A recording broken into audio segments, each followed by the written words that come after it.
जब से कोरोना शुरू हुआ तब से लेकर आज तक चीन ने ना तो कभी ये स्वीकार किया कि कोरोना की उत्पत्ति उसके यहाँ से शुरू हुई और ना ही कभी अपने देश के कोरोना पॉजिटिव मामलों और मौतों की वास्तविक संख्या दुनिया के सामने रखी। परंतु अब ऐसा लगता है कि सीसीपी के मुखपत्र ग्लोबल टाइम्स ने अप्रत्यक्ष रूप से इस बात को स्वीकार कर लिया है कि आखिर चीन ने कोरोना से होने वाली मौतों और पॉजिटिव मामलों को विश्व से क्यों छुपाया।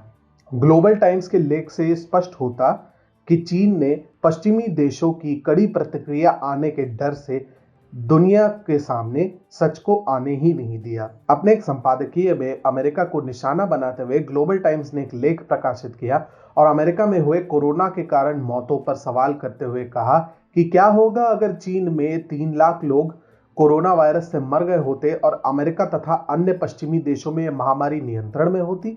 इसी प्रश्न का उत्तर बताते हुए इस मीडिया पोर्टल ने अप्रत्यक्ष रूप से स्वीकार किया कि चीन आखिर अपने डेटा को पूरी दुनिया से क्यों छुपा रहा है। ग्लोबल टाइम्स ने लिखा कि यदि यह धारणा सच होती तो चीन पर लगातार पश्चिमी देशों का हमला होता और पश्चिमी जनमत के लिए वह एक निशाना बन जाता। ग्लोबल टाइम्स ने बताया कि अमेरिका तथा अन्य देश चीन की मदद तो करते, लेकिन तब कोरोना फैलने और उसके कारण हो रही मौतों के लिए एक राजनीतिक कारण को ढूंढा जाता।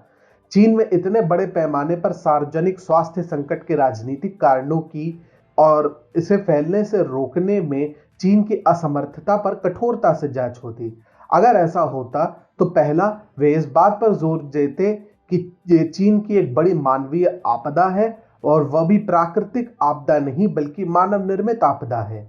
ग्लोबल टाइम्स ने चेरनोबिल परमाणु दुर्घटना का उदाहरण देते हुए कहा कि इस दुर्घटना को उस समय पश्चिमी देशों द्वारा मानव निर्मित आपदा के रूप में लेबल किया गया था और यह पश्चिम के लिए सोवियत संघ पर हमला करने का एक साधन बन गया था, जो सोवियत संघ के पतन का एक निश्चित कारण बना।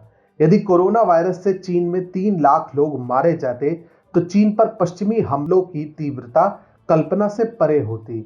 यही नहीं, ग्लोबल टाइम्स ने आगे लिखा कि अमेरिका और पश्चिम देश चीन के तथाकथित सत्तावादी तंत्र की अकुशलता की आलोचना करते और चीन पर देश तथा विदेश में जानकारी छुपाने का आरोप लगाए जाते ताकि चीन की व्यवस्था के कारण होने वाली उच्च मृत्यु दर की अनिवार्यता का खुलासा हो सके।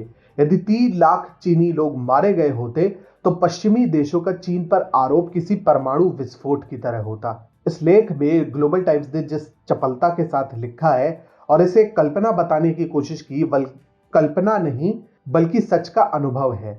इसमें कोई संदेह नहीं है कि चीन ने जो सिर्फ 5000 मौतों का आधिकारिक आंकड़ा दुनिया के सामने रखा है वो महज एक दिखावा है।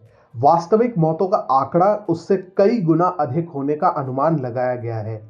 चीन के शव ग्रहों के पास लगी भीड़ और अपारदर्शिता की कई रिपोर्ट्स आ चुकी है। जब वुहान शहर खुला था और मरने वालों के परिजन अस्थियां लेने पहुंचे तो नजारा कुछ और ही था। एक रिपोर्ट के अनुसार अनुमानित मृत्यु लगभग 40,000 के ऊपर है।